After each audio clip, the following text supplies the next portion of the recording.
Welcome to Agile to Agility podcast with Milan Bajic. Major show alert! The very first value we wrote is individuals and interactions. Let's take this to another level. A lot of times we're so focused on achieving goals, we don't necessarily look at what would make me happy or what would provide fulfillment in my life.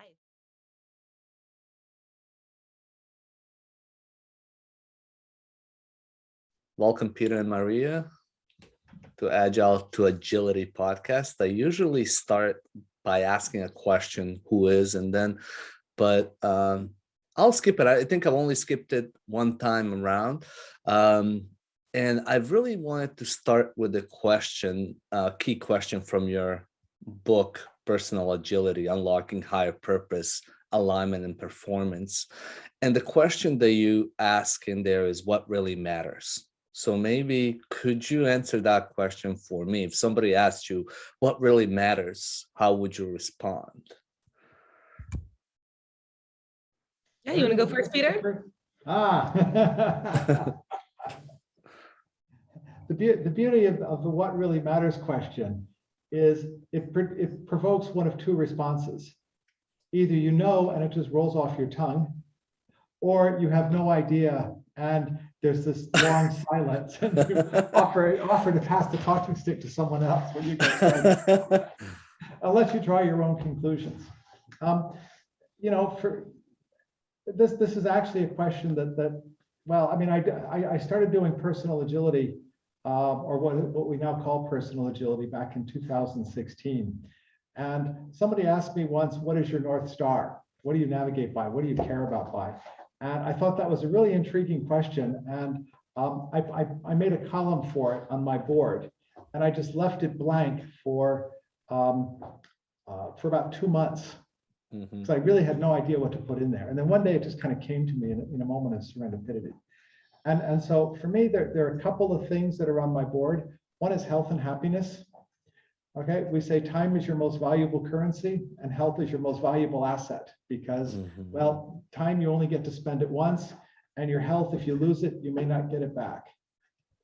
Okay, so that's kind of, having, sometimes we use the term work-life balance, but it's really about making sure that you're healthy and that you're balanced and that you can function. Because if you can't do that, nothing else matters. Okay, so that for me is very high on my list. The other thing is, kind of family and existence, making sure that all that hangs together. Switzerland, everyone's got to pay the light bills, and Switzerland is famous for its electric light bills. So that gives me some stuff to think about. You got to keep the machine running. And ultimately, for me, personal agility is like a baby. And, Maria and I have been working on the book now for, I guess, about 4 years. And we had an intensive phase for about 2 years. And then we started seeing the cases of what people were doing with personal agility. And then we started collecting case studies. And, we realized that there were millions of people who could benefit from personal agility. So, what I have kind of number one on my list is personal agility is bigger than me. Okay, and that's kind of a reminder that, well, yes, I'd like personal agility to be a thing, but it's not about me.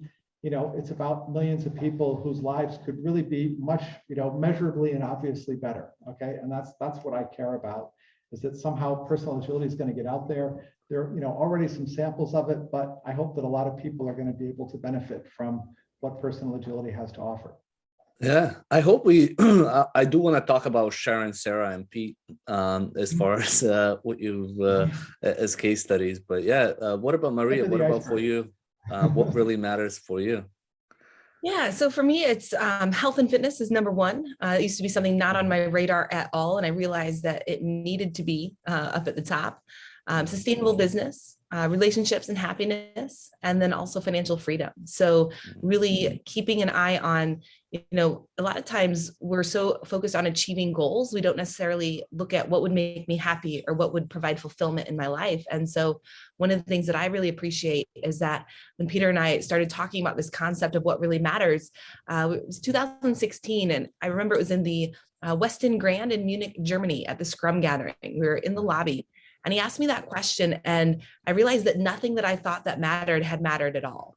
And so that's where it just became my priorities, because I realized that health wasn't even on my radar, and that needed to be number one. And then happiness later trickled into my list. And that was after a conversation with Alistair Coburn, and talking about, well, where's the joy? Where's the fulfillment? Where's that?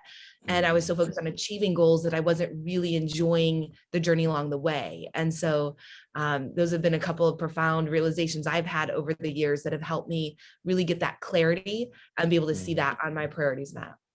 Great. Where does DJing fall into that? The fun and happiness? It absolutely does. It used to be my number two thing was DJing. And you don't really change what really matters too often, though once the pandemic hit, it didn't seem like there was many opportunities for DJing. And I realized that it was probably a good opportunity to shift, to look at, the relationships with the people I value in my life. But then also I have happiness grouped with that, because I recognize you have to have happiness in yourself first before you expect to have that from anyone else around you. And so, yeah, DJing absolutely falls under the happiness. Yeah. That is awesome. And like just reading through the book, and some parts I've read, some parts as I didn't have enough time, but it was really like helpful for me, like to go through this. And you describe this concept of personal agility system as pass. I'm not sure how you pronounce it. And you talk about it as a friend. And I felt like it's almost friend and a coach type of, because the type of question that it was getting me to think about is something that you would have with a really good friend that's also a coach, in a sense, where they're getting you to think about these things. Could you maybe talk about the personal agility system and describe to the audience what it is? And maybe we can start there. Yeah, so the personal agility system is a coaching-based framework, simple framework for being able to identify what really matters. And we have some ways that you can do this, some tools that we put together. So we have the priorities map, which is really looking at what are the things that really matter. Why are you using the personal agility system? Why are you making a change in your life? Looking at, what's important, what's urgent, what's your plan for the week. And you can triage between those things to come up with what that plan is. And then as you start to do things, we have the breadcrumb trail that emerges, where you've been, which is an indicator of where you're going if you do things the same. We can step out, get a picture of like that larger view of what we call the forces map, looking at these top driving forces in your life of what really matters. It's really like the North Star of where you're heading. And then there's several other tools we've come up with along the way. So we have a stakeholder canvas, being able to interview and create alignment with people around us. This framework scales to the work context as well as the basis for a leadership framework. And looking at, we have some powerful coaching questions, a coaching canvas, and then looking at the alignment compass. Are you in alignment with the things that you say that matter? And this all is in the cadence of a weekly cadence where we invite you to celebrate and choose. Celebrate what you've achieved and choose if you want to continue doing that or do things different. So it's really all about creating that visibility and inviting people to take that powerful moment to pause and reflect. Are the things that I'm doing every day, every week, every month, are these really the things that really matter to me? And are they getting me to where I want to go, so that I'm not just achieving the things I want to achieve in the short term, but also not losing sight of long-term goals and being able to make steady progress toward those? Yeah, it was great. And I also like the aspect of the weekly, kind of asking these things weekly, because I used to do this, with myself, and I would use the wheel of change, in a sense, to ask myself, around like, quarterly. But I think it's very powerful when you ask these questions weekly, almost, it reinforces this alignment and priorities, and the forces map and the breadcrumbs, like, am I just doing the same things? I as I was reading it, I was kind of processing in my head, and it really resonated with me.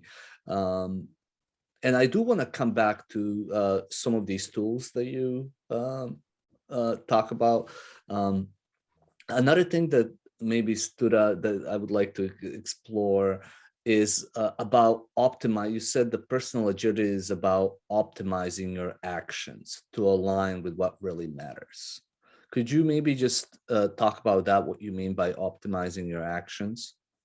Sure. So, if we look at, what came before personal agility, there were things like getting things done, and there was personal Kanban, and, you could also say there was Scrum and a couple of other things. And, once upon a time, the world was simple and we thought we could do everything, and all we had to do was get organized and we could get everything done. And the problem, well, maybe that was true a long time ago, but today the world is just so complex with social media and everything else, and with work from home, there's not much distinction between, when you're working and, when you're not working. There's just so much stuff coming at you. Okay. And so one of the things that's become really important is this whole concept of making sense. Okay. And so I think, where personal agility is really different from what came before, it's not about organizing the work. It's about getting clear on what you care about and then saying, well, how can I spend more time on the things that I care about and less time on the things that I don't? Okay. So, in business, the word we use is alignment. I think it was Lisa Atkins who talked about being in alignment with yourself. Okay. You create, you're able to answer the question, what really matters? And then you can look at what you did and say, well, how does that match up with what really matters? Okay. Now that could be a question to beat yourself up with, or that could be a moment of clarity where you say, oh, I've been spending time on things that don't matter, and I want to spend more time on things that do.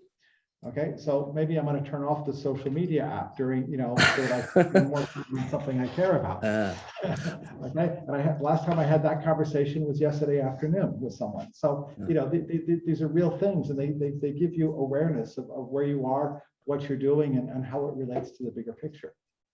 It does. And like, I was thinking, as we teach, classes through Scrum Alliance, and like, I do this podcast. I started writing a book 2 years ago. I started a podcast because I stopped writing as an excuse to not to write. But as I was reading and going through them, I was asking myself these questions, like, what's important to me? Like, is it making money, or like, I love these podcasts and ability to talk to people. I don't make any money out of it. It's just, I enjoy it. And it's one of those things, it takes time to both prep, it takes time to edit. I do all the editing myself. And it was one of those things where, it makes me happy. I love it. I enjoy it, and how does this align, as far as priorities, what I want to do. And one thing that came, I don't know if you talked about it in the book explicitly, but it's about options, right? Like, what I want to have is options. Like, hey, I want to do this. I want to, go to Croatia and Montenegro and spend time there and work. Like, for me, it was just kind of thinking through as I was going through this and saying, well, for me, what matters for me is options, having options. If you look at personal Kanban, they call, they have a list of things that you could do. They call it options. So, what are your options? And you could do all of these things. And, what are your options is actually a very powerful question. I like that question a lot. In personal agility, we use the term possibilities. Okay. And possibly, options to me is you're in a difficult situation and you could do this, this, or this. It's kind of it's a relatively convergent question. Whereas what are your possibilities for me is much more of a divergent question. It is, about, what could be. Okay. You got lots of possibilities. Okay. And so then you get to reflect on your possibilities. And the first thing, kind of the first tip I got was the Eisenhower Method, where you talk about, what's urgent and what's important.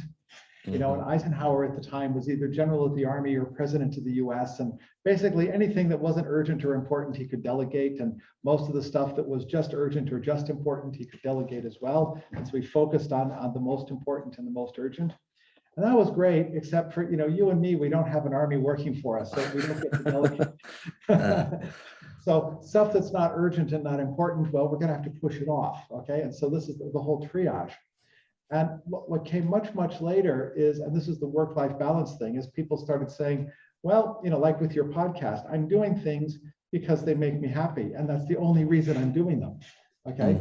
But actually, if you're not happy, what are you? Well, you're probably on the road to burnout. And so the idea that, as you're planning your life, you're a fully valued partner in the process, that you get to think about what makes you happy. So that was actually one of the biggest changes to personal agility since its original creation, was to not just ask what's urgent and what's important, but to ask what's going to make you happy. Okay? And then, so you look at your possibilities and then you think about them in, through these different mirrors or from these different perspectives. And then you say, well, of all the things I could do, what do I want to get done this week? Okay. Well, that week, and I think that question of, what makes you happy, in the sense of like, it's so easy, like, especially I feel like since we've been kind of COVID, to just kind of keep doing, like, in a sense, it's constantly changing. And like, I feel like before I had less hectic life, in the sense, like I would have a little more breaking room. It could be just me, but like just stepping out and saying what really makes me happy, or what is the what are the possibilities of increasing that, whatever it is really powerful. And I think, I don't know, from your perspective, like and how do you in the book encourage people to actually, it's all good that we have this framework, but it comes down to self-awareness and saying, I need to pause and ask myself these questions, because I don't have a coach necessarily that's there that I have. So what are your, kind of thoughts or recommendations on how people can use the book to remind themselves? Maybe have the book somewhere visible so you can, or I saw, by the way, that you also have the Personal Agility Institute.org and the frameworks there. So I want to come back to that, but back to the question in a sense of like, how do we remind ourselves to ask ourselves these questions about personal agility? Yeah, so we often talk about how there's often too much to do and not enough time to do it. And so, one of the things that's really powerful about personal agility is that instead of just looking at limiting your work in progress, we want to look at limiting the number of initiatives in progress.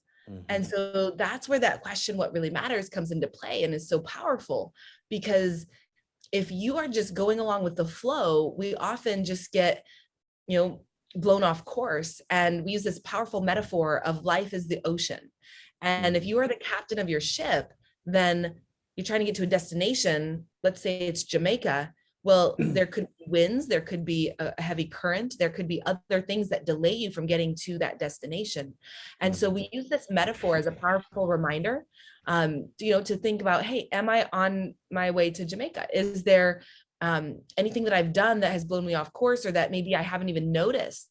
And so with personal agility being this kind framework, reminding you to get back on course, it really is there to reflect back to you, what are your actual actions compared to what it is that you say is important.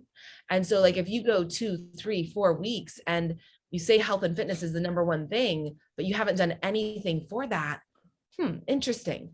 Now we have the opportunity to reflect and say, is it that I just haven't gotten around to it and I need to figure out a better way to set myself up for success or have more accountability? Or is it really not that important to me? And should I reevaluate what really matters? And so, it really is a kind framework that reflects back to you. As I think the navigation metaphor is one of those things that helps. The powerful question of what really matters, helping us reset and make sure that we are on the right track. And then we talk about even things like multitasking. The greater the number of initiatives are that you're working on at once, the less likely you are to make a mile of progress in any one area, because you've only got an inch of progress in every area. And so we remind people through some of these concepts that, hey, you are the captain of your ship, you get to choose, you are plotting the course. And if you're off course, we invite you to pause, reflect on that, and make that decision. Do you want to change where the course is going, or do you want to get back onto that course? Yeah, no, it's really, and I encourage people to, I don't know, when is the book going to be out? We're looking at, I believe it's going to be around the end of March. We're publishing through the Business Agility Institute. So it's in final editing right now. Great. And we'll add, it's just for me, like, again, as I said, I don't promote it, I just tell people how it is, but it definitely helped me, like, going back to my book, in a sense, like I keep making excuses why I'm not writing, and what I keep saying it's important, but I'm not doing anything about it.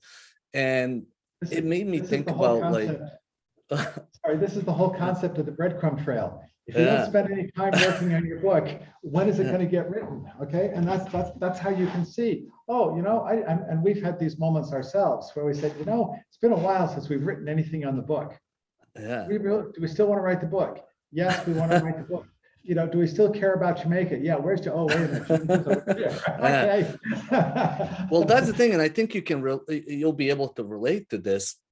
I work with a lot of partners in a sense of teaching classes and things like that, and like I'm giving up my dates and I'm putting doing my own classes, and I'm prioritizing that. And I keep saying like, well, I need more time to write a book. I need to be more. And those are the breadcrumbs that you're talking about in a sense, like, so what I've started doing even like, a month ago when I was thinking about, what I want to do is I said, like, I need to change in some way what I'm doing if I'm going to finish this book. Right. And I think your book was a good reminder, and it almost helped me reset and almost refocus and remotivate myself to focus on what matters to me, and which is finishing that book. So I like that message. So it is at least for me, it had an impact just as I went through it. There, you also talk about 5 elements: purpose, celebration, choice, emergence, and kindness. Could you maybe talk about those 5 elements a little bit and discuss that concept from personal agility system? Okay, well, let's start with purpose. Okay, purpose is kind of the what really matters question. Mm-hmm. And if we think back to that navigation metaphor, why are we doing this? Okay, Simon Sinek says start with why. Why are we doing this? Well, that why is your destination. That's Jamaica. Okay. And then, how do we get to Jamaica? Well, we need to navigate. Okay. Back before there was GPS, well, you would have the North Star, maybe Orion's belt and your clock. And, by looking at the North Star and by looking when the sun went down or when Orion's belt set, you could figure out where you are. Okay. And that lets you know, and then you plot your course and you could, make your way over the ocean. And so that's kind of the metaphor of personal agility is that, well, if you want to be somebody, if you want to achieve something, if there's a purpose, align your actions to what you want to do. So, you've always got purpose is kind of giving you context for making decisions. Now, celebration is about being kind to yourself. Okay, so many people have an authority figure from their childhood or maybe from work say, you are a bad boy or whatever. And, and it's interesting when you get things done. Done is something you can celebrate. Okay, so what we try to do is encourage people to think about what are the things that they got done, even if they're little things on a week-to-week basis. And they could be like celebrating time you spent with your partner, or celebrating something you did just because it makes you happy, okay? Because these can actually be, glue and cement that kind of holds you together in difficult times. And, the other thing is life happens faster than you can change. Sorry, life happens faster than you can plan it, okay? So you're going to get into a situation, if your son knocks on the door and has a skinned knee and needs some doctoring and needs some, love and attention, obviously you're going to drop what you're doing and deal with it because, what else are you going to do? So, and if your boss calls or your customer calls, it's kind of the same thing. So obviously things are going to be different than what you planned, but you still got things done. And you're always, kind of like what they say in the retrospectives, you're always doing the best you can. So you made the best decisions you could, celebrate what you got done. And it's amazing, by having an emphasis on celebration,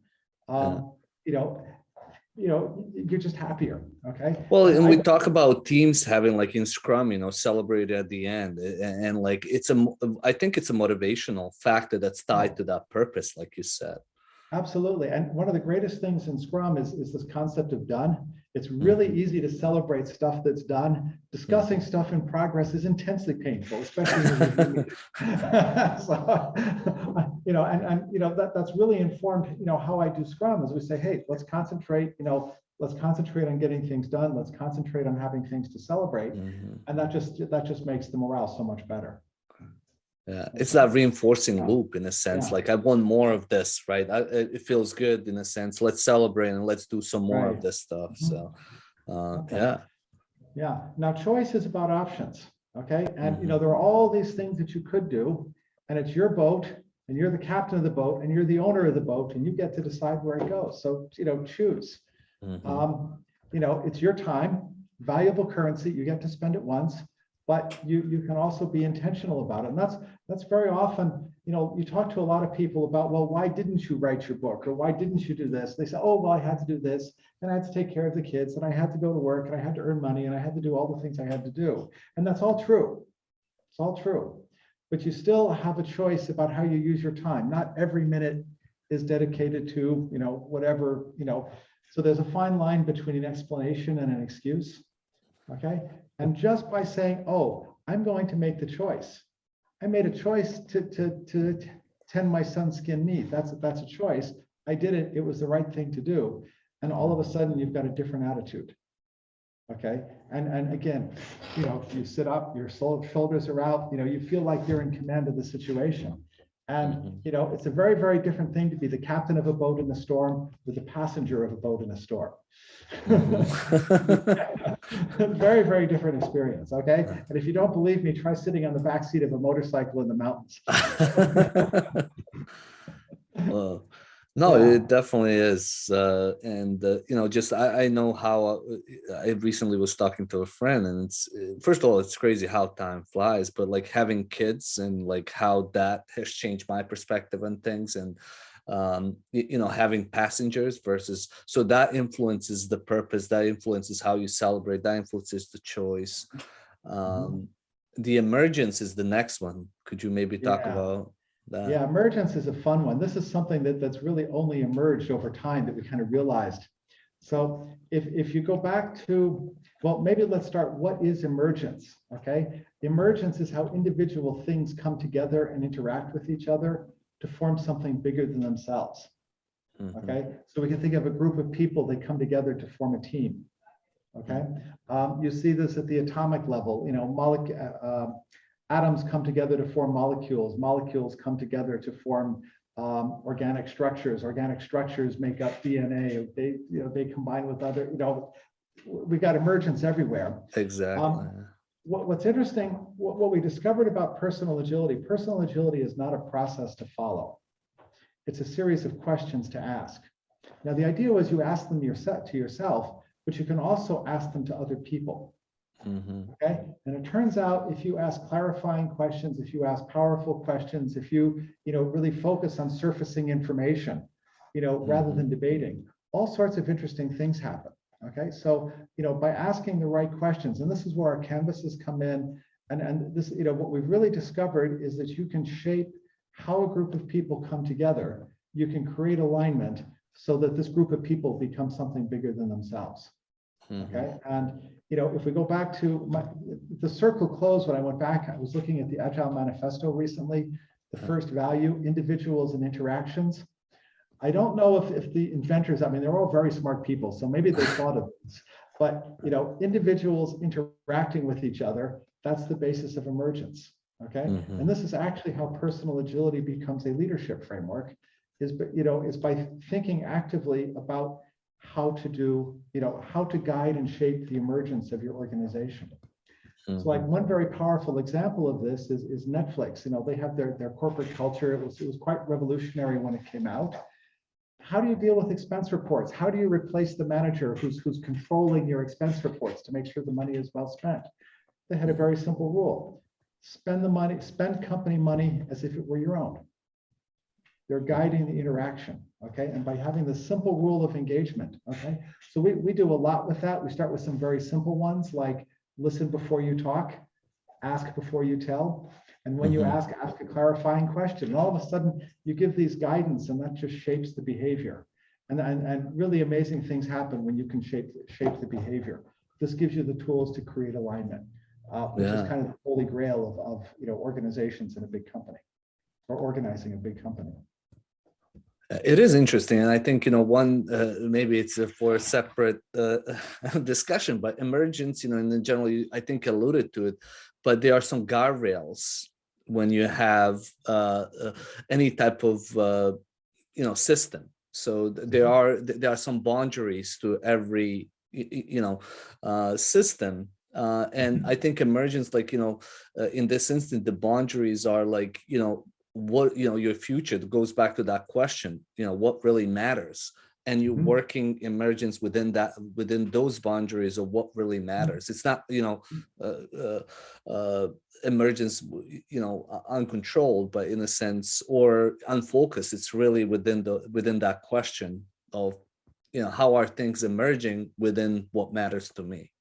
Having this this concept of what really matters. Okay, having a clear goal. This enables the organization to focus on something. And if you're doing something entrepreneurial, if you're trying to make a dent in the universe, having this clear goal. If I were working at SpaceX, I would expect a key question at SpaceX to be something like, how does this help us get to Mars? And all of a sudden you got this one question, and all of a sudden you've got this lens to say, is what we're doing productive or not? Okay, and so I think that there's a lot of power in clarity of purpose. There's a lot of clarity in simple rules of engagement. I had a bit of an aha moment about this a couple of weeks ago. I was, one of the classic examples is, flocks of birds. Okay, and there's a nice video from Kurzgesagt, which explains, how emergence works, and they talk about, how does a flock of birds stay together? Okay. Simple rules, right? 3 simple rules. Fly in the general direction of the bird next to you. Don't get too close to the bird next to you. Don't get too far away from the bird next to you. Okay. Exactly. And those 3 rules keep the flock together. Okay. Now it turns out, if you look at how, say, an organization works with its management, you see those same 3 rules in place. Okay. The management is kind of like this structure that's kind of all moving together, holding itself together. Don't get too close to the guy next to you. Don't get too far away, and kind of keep moving in the same general direction. All of a sudden, this makes a lot of sense. It does. Just that in some organizations, the guardrails are too strict in a sense. They don't allow for bigger emergence. What about kindness? The kindness is the fifth element. Maria, you want to take kindness? Yeah, so this is where we realize that, with a lot of different work systems, there can be oh, did you get it done or did you not get it done, right? Yeah. And that feeling of a failure if you don't complete. And so we really look at the personal agility system as a kind framework. It's there to remind you what you said was important, which you may or may not have done. And, even if you didn't get all of the things done that you had planned for the week, that's okay. Look at what did you get done. We still want to celebrate what was achieved, even if it wasn't planned.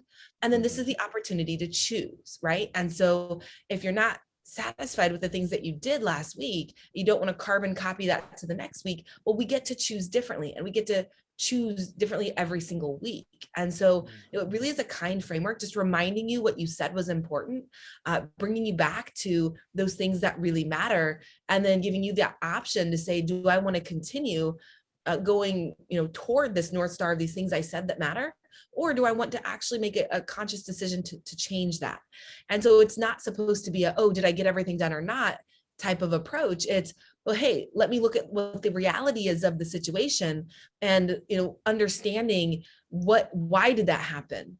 What are the other factors or forces in my life that are pulling me in different directions? Are these the things on my forces map? Are these other things to consider? And so really it's there to reflect back to you as a mirror. We have the problem solving questions where it's like, hey, why did I not get this done? Is this still important to me? What are possibilities of things I could do toward this? And then we have an opportunity to reset every single week. Yeah, and like another thing that made me think about, and kind of Maria, you said it, at the beginning, that it's a coaching framework, right? And one of the things with coaching is that you can't coach somebody that doesn't want to be coached, right? Oh yeah. So in this instance, the book is really, for those people, I guess, that are serious about asking these questions and staying on top of it. And, to come back to what I was saying in like my example is like, well, how serious do I want to take these questions, as far as how serious do I want to take my question of what really matters to me? Because ultimately, if I don't take that question seriously, then I'm going to keep doing what I'm doing, and probably good or bad, I don't have necessarily a framework for improving. It's just like more reactive. And I think, with this framework, it's more like it gives you a very flexible coaching way, a powerful way to ask these questions and to weekly address them. So I think that's, in my opinion, that's really what's powerful about it is that you have a framework here for yourself. If you truly want to improve and you're serious about it, in my opinion, you have it there. It's just, do I want to do it or not is a personal choice, right? And this is one of those things where we always say you get out of it what you put into it, right? Even more so with the personal agility system. If you are looking at your priorities map on a regular basis throughout the week, the more that you add to your priorities map, the more insights that you have. When you create your alignment compass and say, am I aligned with the things that I thought that I wanted? And so, it's really a powerful reflection back. And so, yeah, I mean, it's being able to take that step, that pause that we've talked about, that take that step back and really reflect. And if we don't pause, we will absolutely most likely be reactive in life, because there are so many other things happening and so many things that can get us driven off course. And one thing that has kind of become like more of a thing to take note of is there's some things you can do to set yourself up for success, such as looking at your environment that you're in and the people around you. And you are more likely to stay on track with your goals when you're around more like-minded people that have similar goals. Even just health, for example, if you have friends that eat whatever they want and order food from whatever restaurant, it's only a matter of time before you're smashing a pizza next to them, right? Versus friends that are often ordering healthy food or wanting to go out and do something outside or go running or do something active. You're most likely then going to be doing that with them. And so there's other things that we can do when we take that step back to look at what are the other factors that might be influencing my ability to stay on track with the things I say are important. And then we can make those conscious decisions and those choices. Do I want to put myself in that position or in that situation where I may or may not make the choice that's going to serve me best? And so it really can start to be very powerful when you take that big step back and look at that bigger picture. Yeah, I mean, it really is. And I couldn't agree more. Like, I remember like coming to United States and my parents the only thing that they worried about is who I hanged out with, not what I did, just who I hanged out with. And I can see like, with some of my friends that, ended up in jail versus in like, why did my parents were specific about, like they knew, I guess, as parents, so I think that definitely at least resonates with me too. Maybe, to come back, you talk about your three cases, Sharon, Sarah, and Pete. Could you maybe describe, these are real people that went through this, like what, maybe pick one of them and describe or tell us their story, how they use personal agility to, in a sense, answer their question, what really matters to me, and align to that question. Yeah, I think Sharon was one of the first people that sort of kicked off Peter and I starting to gather case studies. I had met her here in the Tampa, Florida area, and I actually got into the backseat of her Uber. She was driving for Uber, and she was working 5 jobs. Was barely getting by, barely able to cover her rent. We started talking. I just flown in, I'd arrived at the airport. She was giving me a ride home. And as we were talking, she was telling me about what she did. And she had just started, she wanted to be a private chef. She wanted to have her own cooking show on TV. And she had these big dreams, but had no real idea how to go about it. And as she's talking, I was like, man, I feel like I could help her. And I'm like, oh, I don't know if I should offer or not. And by the time that she dropped me off at my place, I said, you know what, why don't you come over to my place on Friday? It was 3 days later. I said, I'll help you shoot your a cooking show. We can create a YouTube channel and that'll create your portfolio. I just want to eat the food for free. And so that's how it started. I got a free private chef. I started working with Sharon on, getting out there more with what she really wanted to do, which wasn't driving Uber, which wasn't doing all these other odd jobs. It was really being able to step into her gift of being able to cook. And, by the time that we launched the cooking show, the holidays came around, she started doing catering. She got so busy that we didn't really even have time to shoot the cooking show anymore. And she started asking me all of these business questions, because she also said she had this goal of losing a bunch of weight. She was over 300 pounds when I met her. And I was like, oh, well, hey, let's work out together. So we started going to the gym together. And she'd always start asking me these business questions. And I was like, Sharon, this is what I do for a living, right? Consulting. Like, I could really help you if we really sat down and looked at this properly. And I actually started teaching her personal agility. And one of the things that emerged over time was, I feel like I could have taught her Agile, and she could have done okay in business with that.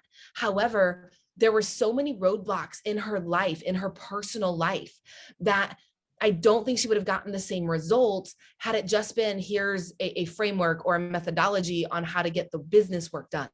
There was a lot of internal healing and trauma that she had to overcome from years of being in relationships where she was physically abused, sexually abused, being put down, never had anyone told her that they believed in her ever, never had anyone tell her they were proud of her, not having anyone that was supportive, that actually thought that she could do what she believed and dreamed that she could do. And so as I started working with Sharon, within the first year, she brought in over 6 figures. She went from being negative in her bank account with over $700 of insufficient funds fees to clearing over $20,000 in a month. And then she went on to land a 6-figure client where she's now a private chef for a billionaire. And so it's like to look at what's possible, what's absolutely possible. When you know what really matters. She actually took Post-it notes, put them on the dashboard of her car, because she was driving Uber, of what really matters, so she could look at them every single day. And then we started meeting every week and going through it and doing the Celebrate and Choose event. And then she and I realized we both hadn't gotten as much progress toward our health and fitness goals as we wanted, even though they were the number one thing on our priorities map. So then Sharon came up with an innovation on the personal agility system. And she invited me and another friend of ours to do a shared priorities map together for just health and fitness. Sharon lost over 55 pounds. I lost over 15, and our friend Jen lost, I believe, over 25 or 30. And so what we realized was, this is so incredibly powerful, much more than just getting work done, getting things accomplished. It actually goes so much deeper when you ask what really matters, and you go deeper into, what are the real reasons that I'm not getting this progress? And Peter and I write in the book about procrastination, distractions, all the things that could sneak up that get in the way that you don't consciously realize. And a lot of times what we see, especially with adults, is it's putting everybody in front of yourself, especially those with kids. And it's okay to care about your family and your kids. However, if you're not at your best, how can you be at your best for everyone else if you're always doing everything for everyone else? So it's okay to put yourself first, your dreams first. And what actually ended up happening was Sharon had several children that were grown in their 30s that still relied on her heavily. They are now seeing by her example, they're taking more responsibility. They're getting their lives more in order. Instead of her doing it all for them, they're seeing her lead by example by watching her follow her dream. Exactly. And it's part of, there's so much stuff in the book that, like you mentioned, some of the things that, distract us. And I really do encourage people, whoever's listening, to read the book. And also, another thing that I haven't thought about, but I think you just gave me an idea, is like having somebody else actually go through this process with you. And the idea of, start with yourself. You talk about in the book about agile, how to be an agile executive and how to be an agile organization. But I think, we have to start with ourselves before we start working on our businesses and our organizations. We do have a little bit of time here, and I accidentally stumbled up on Personal Agility Institute as I was looking for questions and things to ask you. Could you maybe talk about just, where people can find more information. I'll update the information in the description so they can get to those links also when the book becomes available. But what else, for closing here, what would you like to share with the audience? And there's plenty of templates, resources that I saw that you have. So yeah.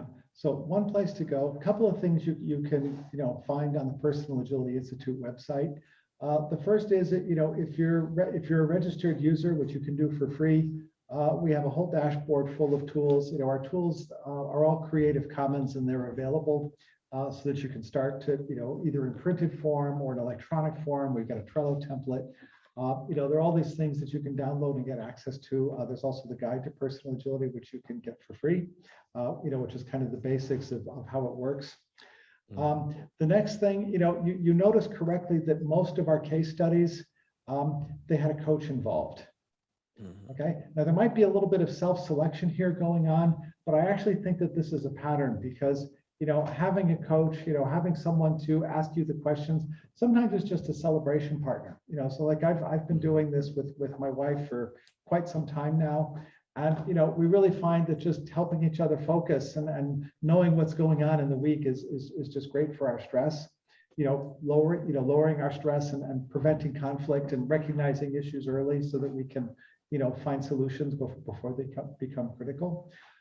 So one thing which I would suggest is to reach out to an ambassador. Okay, we've got 30 ambassadors or so around the world. All of them are authorized to teach you personal agility in a coaching context. Some of them are authorized to offer courses, although right now we're focusing more on the coaching aspect because that's where the really awesome transformational stories come from. And so I would say that these are probably the Personal Agility Institute website is the place to start. There are free tools, there are coaches, and there are also course offerings that you can sign up for. Great. Did I miss anything, Maria? Yeah, that's really it, Peter. I think, check out the body of knowledge, read through the case studies. The results that people have gotten are absolutely incredible. And so, after Peter actually was in the US a few years ago, and Sharon was like, "Oh, I'd like to cook you dinner." And he was like, "Well, why?" I just want to say thank you to you and Maria for personal agility. It's completely changed my life. And that's where we got the idea to start documenting more and more case studies. And we suspected that we were onto something when we started using personal agility and sharing it with others.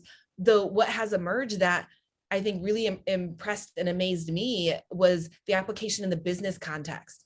Yes, it works for the individual, but it also works so incredibly well as far as how it can be applied when you really focus in on what really matters in the business context. Rather than 40 initiatives, can we ask what really matters and actually get the best ones, the most revenue generating ones? And we have stories from people that have almost gone bankrupt to turning their company around and being in the green today. Consultants completing 24% of projects on time to over 90% of projects completed on time. A company that launched during the pandemic and hit a $35 million valuation and completed a 3-year roadmap in 1 year's time. And so the stories, the case studies that you can see, our ambassadors represent across over more than 10 countries. So, being able to reach out to someone in your area, see the stories of what's worked, and really we encourage people to start to ask these powerful questions to themselves of what really matters and look at ways to get started themselves. Yeah. And, you just made me think about you can use it, with teams and align personal goals of individuals with teams. And there's so much that you can do. Well, I do want to, at some point have you come back because I feel like we could have discussed this, for a while, but I just wanted to I was, as I told you, motivated by going through the book and just, getting my kind of thoughts together and asking that what matters to me. So if you're open, I'll definitely maybe, once the book is out, we can talk again and maybe, dive into someone. Maybe you can show me some of the tools, or maybe we can do one of those like ask me anything with people. But I definitely would like to explore more because I think there's a lot that we didn't discuss and that we could actually show to people and, maybe share with people. Yeah, I would love that. That would be great. All right. Thank you. Anything, what would you like to leave us with? Maybe just a couple of thoughts, anything for? Yeah, what I would say is, for people, if everything matters, then nothing matters. And that's a phrase that Peter and I say all the time, because there are so many things happening in life and we're getting hit left and right. It's hard to not be reactive. And I think that sometimes people need to be reminded that you are the captain of your ship and you do get to choose. You can set boundaries. You can let people know how to treat you. And so I believe that we're in more control than we think sometimes, even though we think we're getting like whisked away by our schedule. And so I just really want to encourage people to think about, what really matters and encourage them to take that time to just pause and reflect, because it can really help you reshift your focus. And it's completely transformed my life and the way that I look at everything that I do in a positive way. And it's not just about the achievement, it's about the joy and fulfillment at the end of the day. And so can we focus more on that and around gratitudes? And can we focus more on how can I do more things that make me happy? Because then most everything else will fall into place. Exactly. After you know that.